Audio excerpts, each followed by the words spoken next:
Hi, I'm Tim Marshall, host of the award-winning R&B Showcase radio show and television show. Today we're doing a very special salute and spotlight on the music of the Spinners, one of the greatest vocal groups in American popular music history.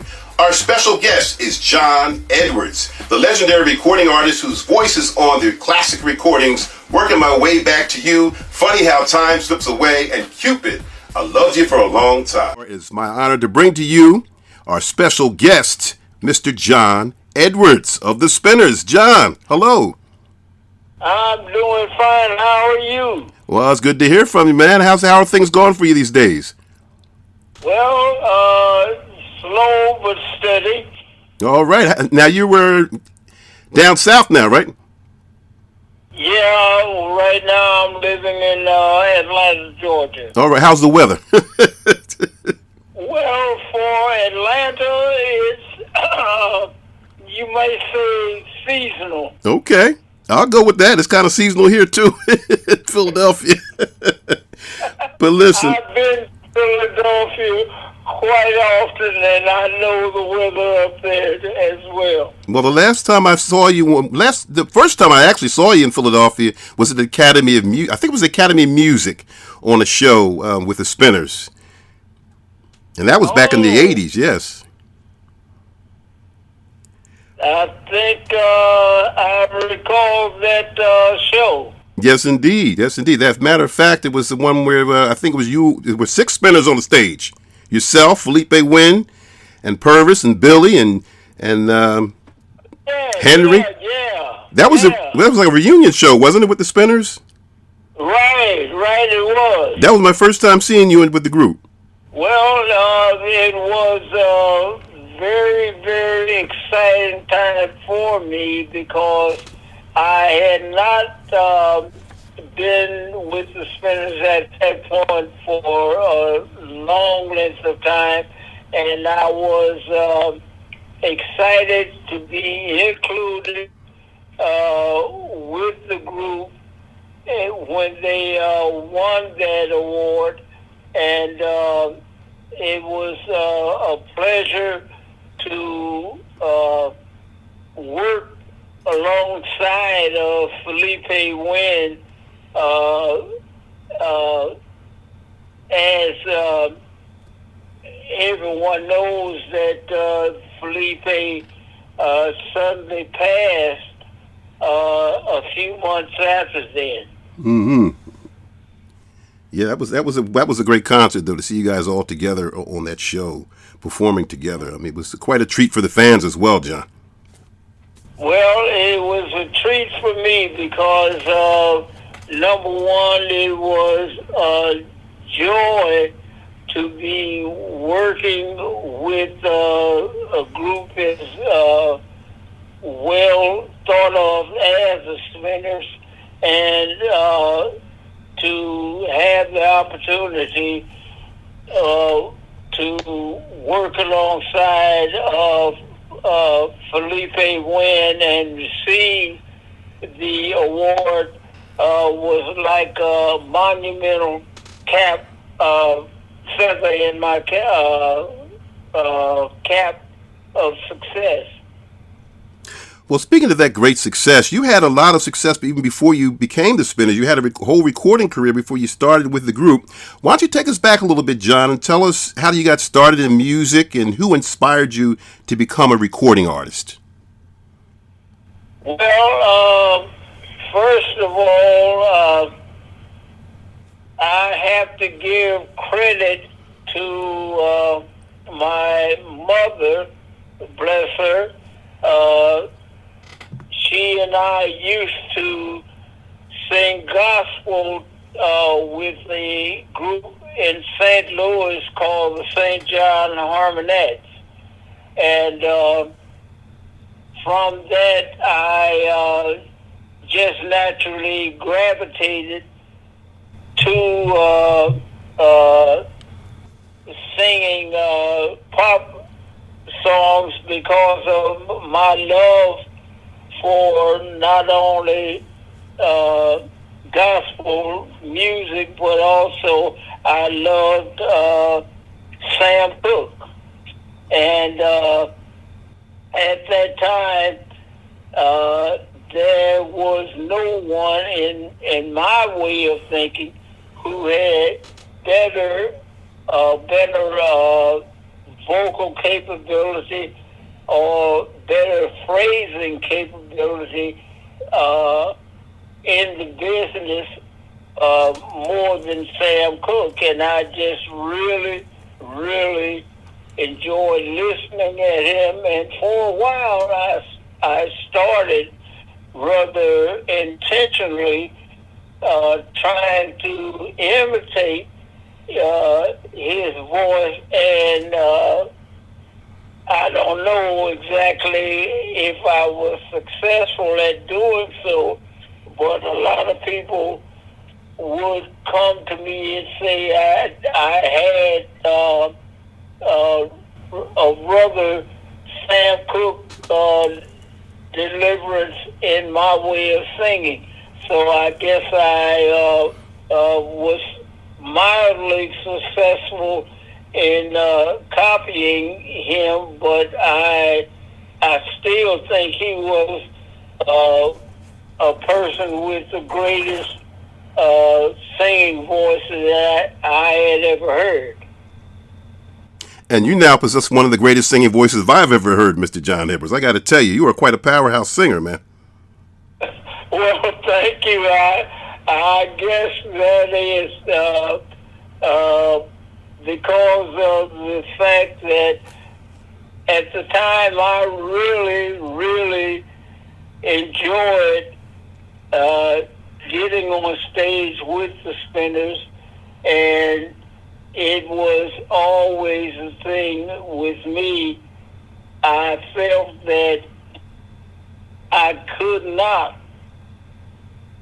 do anything on stage that would tarnish their reputation, because I really consider myself as being blessed, and I just always had it in my mind, if I did not succeed on stage, then no one would say I didn't try. Okay. Well, you actually had a few singles before joining the Spinners. Why don't you talk a little bit about your recording career when you had that song "Careful Man"? Remember that song? I know you do. Unfortunately. Now, "Careful Man" it almost had a Joe Tex feel to it. It was kind of like a comical recording. But tell us, it has a live feel to it. Where was that song recorded at "Careful Man"? Well, "Careful Man" was recorded right here in Atlanta. Wow. I was one of the artists with the now defunct label Aware Records, and it was my first time ever working for a record company, and I have no idea why the producer chose that song for me. He was a friend of mine. Unfortunately, he has long since passed, but he was the one that suggested that I do "Careful Man" as a way of lightening up the album. Well, you know what, John? It went all the way to the top 10. It was a top 10 single, solo single from you, from John Edwards on the Aware label. We're going to take a listen now to "Careful Man," and our special guest is John Edwards on this edition of the R&B Showcase. R&B Showcase 106.5 FM. Tim Marshall taking you over, under, and through the decades.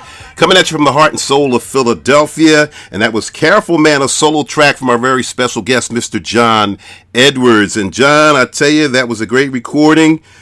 "Careful Man," one of your early hits. And I thank you for taking your time out to be part of the show here today. Well, I'm very happy to join you. Now, talking about Careful Man, there was another song that you recorded. It was a solo track called The Way We Were. Now, was this recording done around the same time period as Careful Man was done?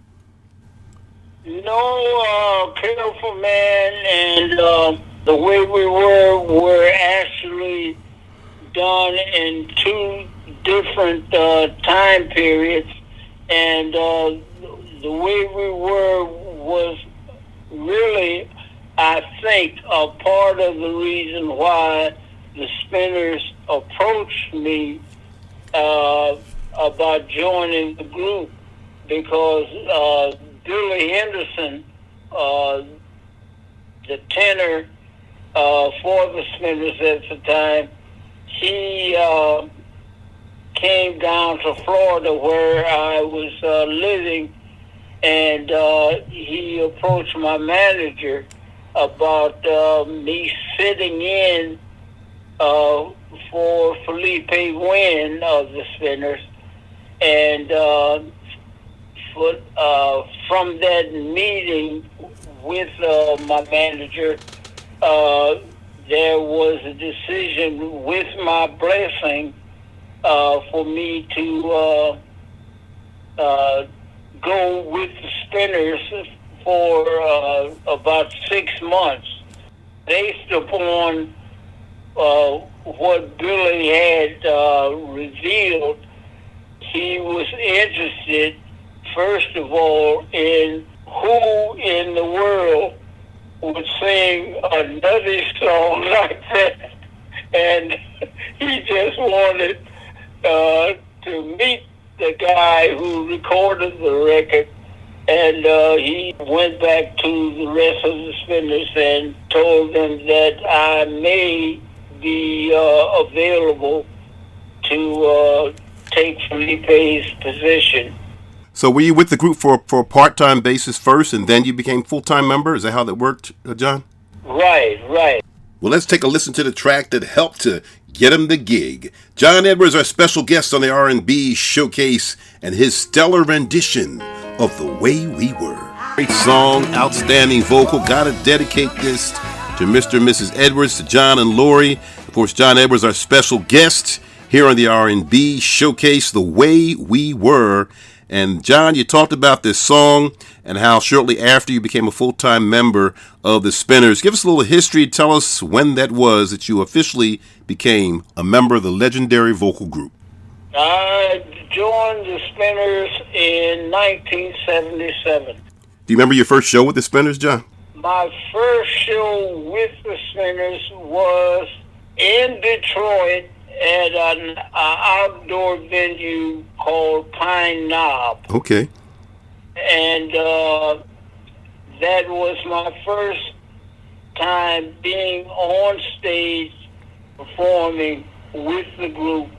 And for me, it was fantastic.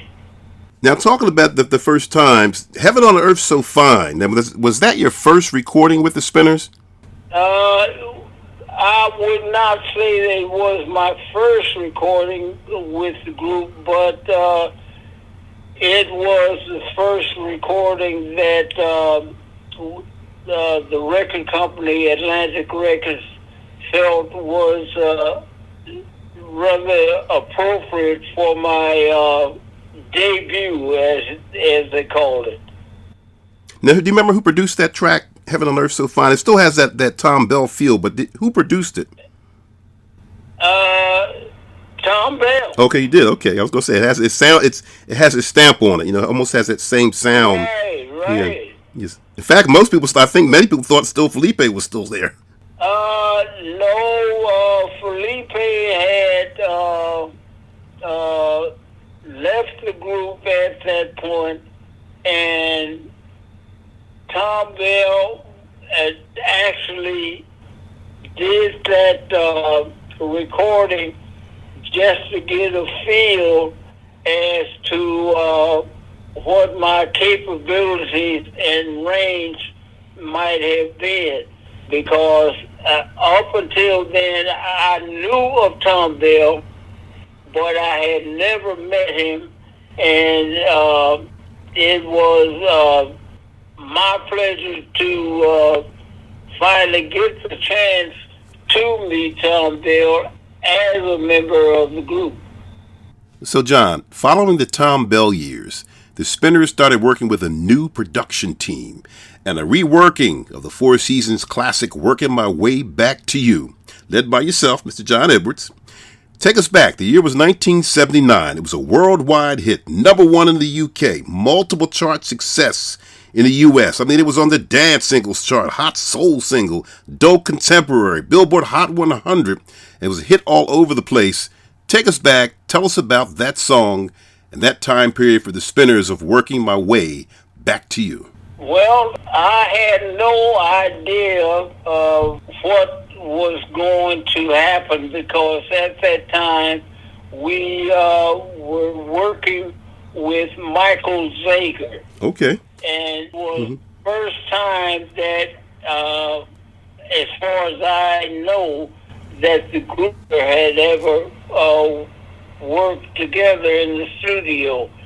And why Michael Zager picked that song for me to do, I really can't tell you. He would have to be here to speak on that, but I'm glad that he did, and I am doubly glad that the efforts that he put into production and my voice was, I guess, spot on, because it amazes me now how I managed to reach that high note, and because there were a lot of times, even during my time with the Spinners, when that note just was not there. I could not get that high if I tried to save my own life. I could not do it. Well, it sounded effortless to me, John, and that's a great track. My very special guest, we're honored to have him here with us, Mr. John Edwards, and he's the lead singer on that track and many others, and spent many years with the Spinners. How many years were you with the group, John? Actually, 21 years. Okay. Now, I got a chance to see you several times, quite a few times in concert, and I always enjoyed seeing you. They did a solo set with you. You got a chance to sing a couple of other songs, like Lady. Tell us about that song. How you come to sing that one? Well, that had always been one of my favorite songs. I am grateful to Lionel Richie for producing and recording that song, because I had no idea that the song would be so well received, especially my rendition of it. I tried to keep it as simple as possible,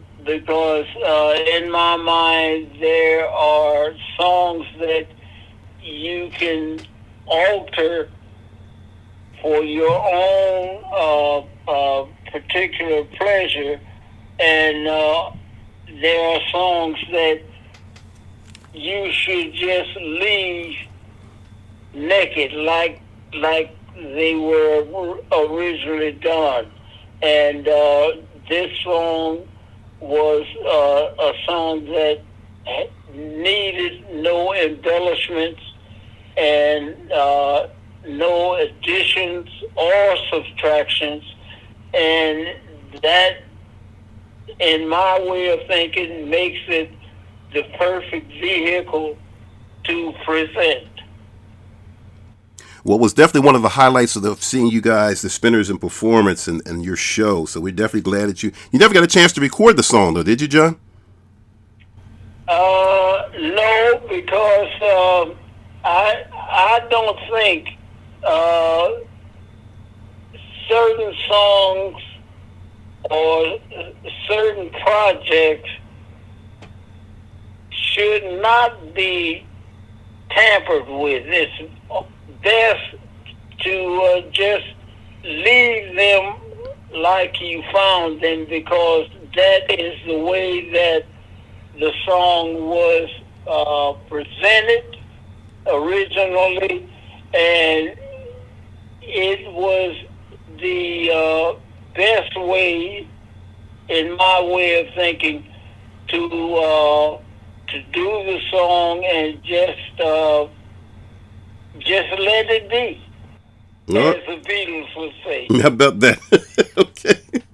Now, you recorded some great album tracks with the Spinners, John. Now that you're mine again, So Far Away, I Found an Angel.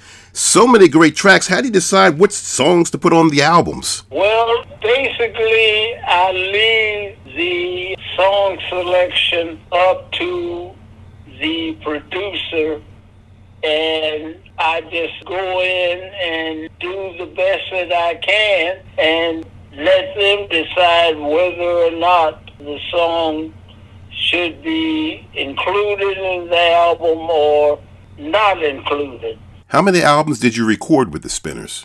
Actually, I believe it was around 11 or 12 albums. Wow, fantastic. Excellent. Do you have a favorite of the Spinners' albums? I know I was talking to Henry Fambro. He was a guest on our show recently, and he said that Mighty Love was his favorite album. What is your favorite Spinners album, John?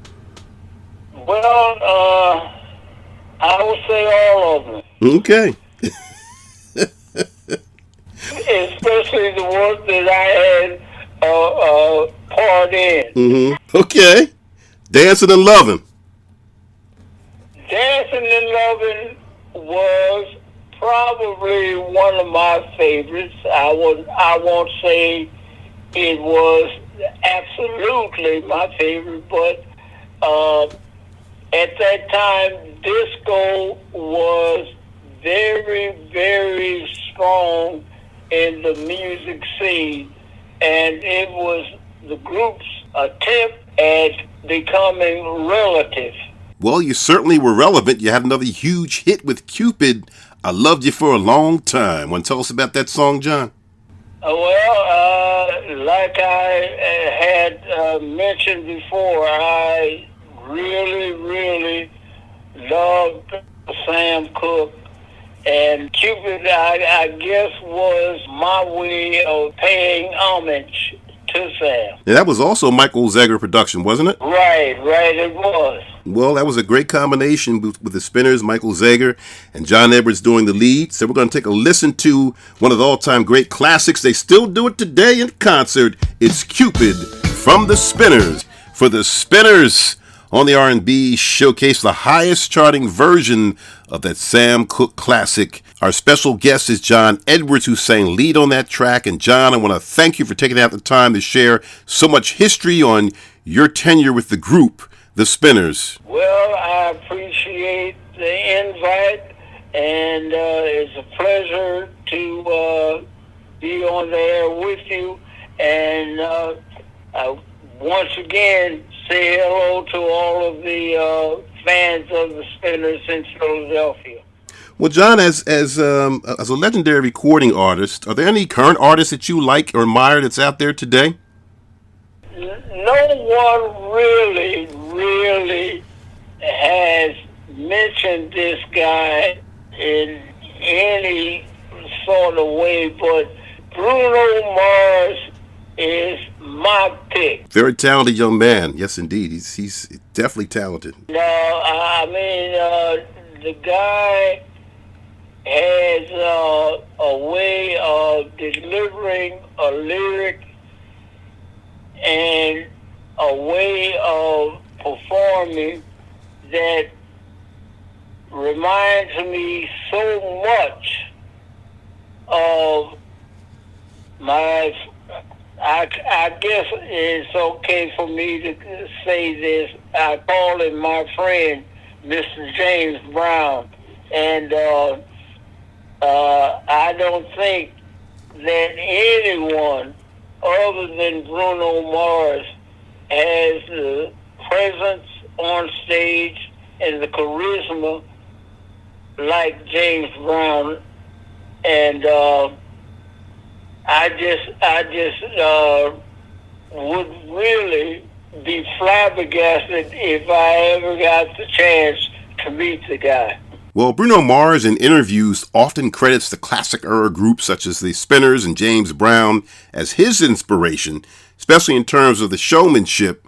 So who is responsible for the choreography for the Spinners during your tenure with the group? Well, when I joined the group, most of the choreography was, oh God, what's the guy's name? The Charlie Atkins, or? Charlie Atkins. Okay. Yes, Charlie Atkins. They still do that choreography today too. The Spinners, they still stepping. So that's Well, Charlie was well known in the entertainment industry as one of the best choreographers available, and it was my pleasure to meet him and to work with him.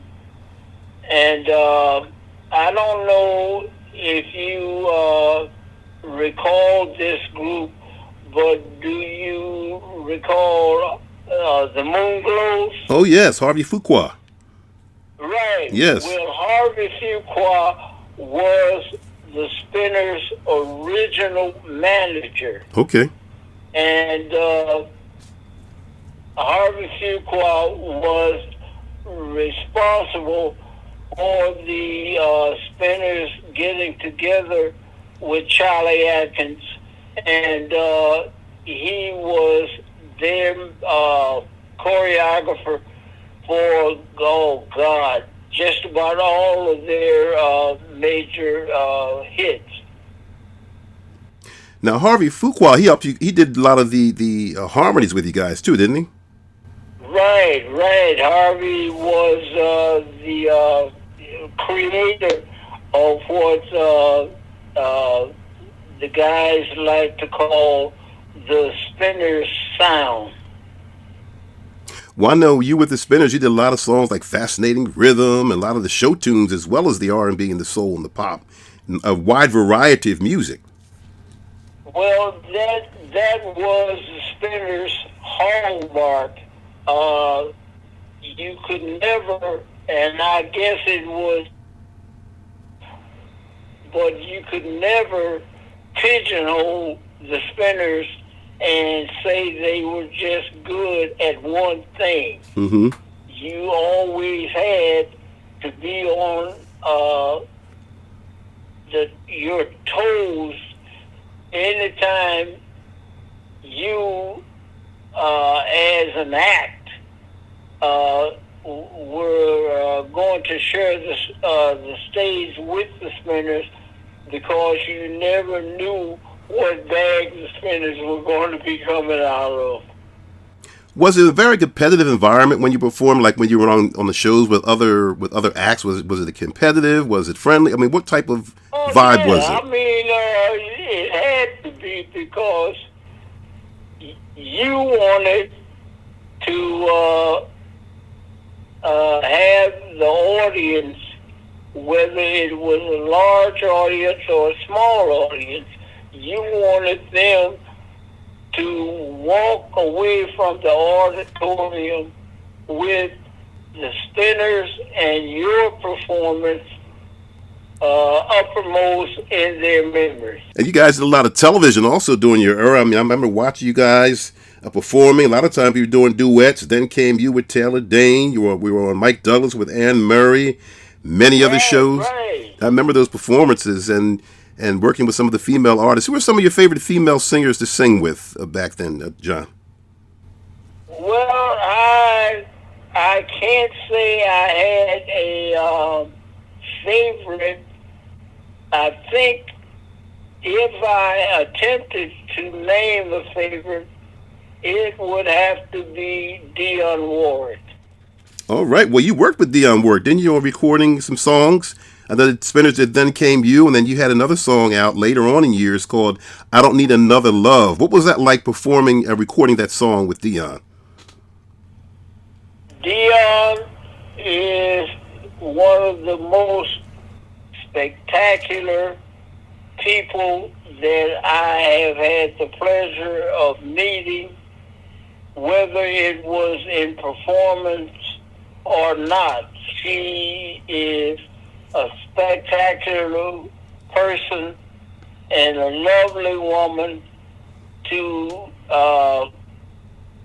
not only know but to work with, and I will never forget the opportunity that being with the Spinners and working with Dionne Warwick afforded me.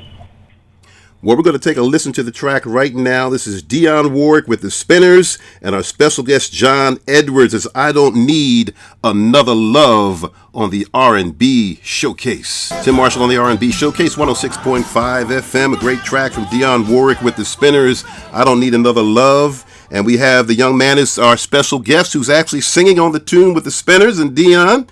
Our special guest, Mr. John Edwards, on the R&B Showcase. And John, we're listening to all this good music today, and I wanted to ask you, do you have a most memorable performance with the Spinners? Unfortunately, I do. Okay, tell us about it. One of my first outings with the group happened in Detroit in an outdoor venue called Pine Knob. And I was working on stage, and I went to do a bit of choreography, and time I was weighing a little bit more than I am now, and went to do a split, and my pants gave up the ghost.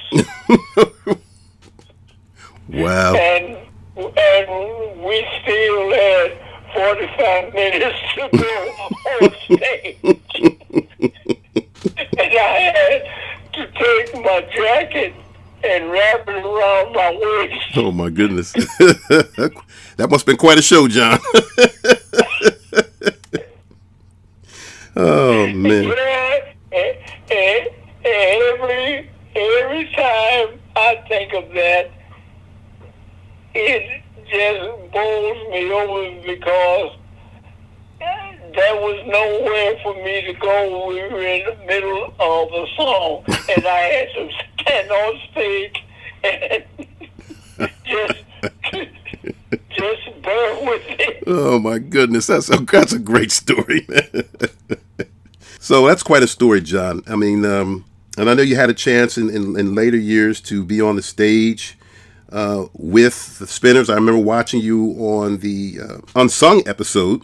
You had a chance to share the mic with Charleston Washington and Henry and Jesse and Marvin and Ronnie Moss on the stage of TV One's Unsung. What was that like to be kind of a reunion with the Spinners on stage? Well, unfortunately, it was, you may say, the best of both worlds. It was the best of my time with the Spinners to have the opportunity to go back on stage with Henry, and I don't know why they decided to call me back up on stage, but it was scary in the beginning because I had just had the misfortune of having a stroke, and I could not actually climb the stairs to the stage without help, and my voice at that time was actually shot, and I did not know whether I could perform the way that I used to, and I was scared to death. Thanks be to God that I was able to mount the stairs and do a little bit. Hopefully it was successful, but I was scared to death, and I don't know if I would ever want to try and do that again, because I have, first of all, too much love for the group, and too much love for performing to ever want to walk in that space again, because I'd never want to take the stage if I can't do my best. Well, I will say, John, it was an historic moment to see you with them. You are a legend, and it was so great to see you up on that stage. It's so great to be talking to you today. I thoroughly appreciate you taking your time out of your day to share this information. The fans are loving it. We're all loving it.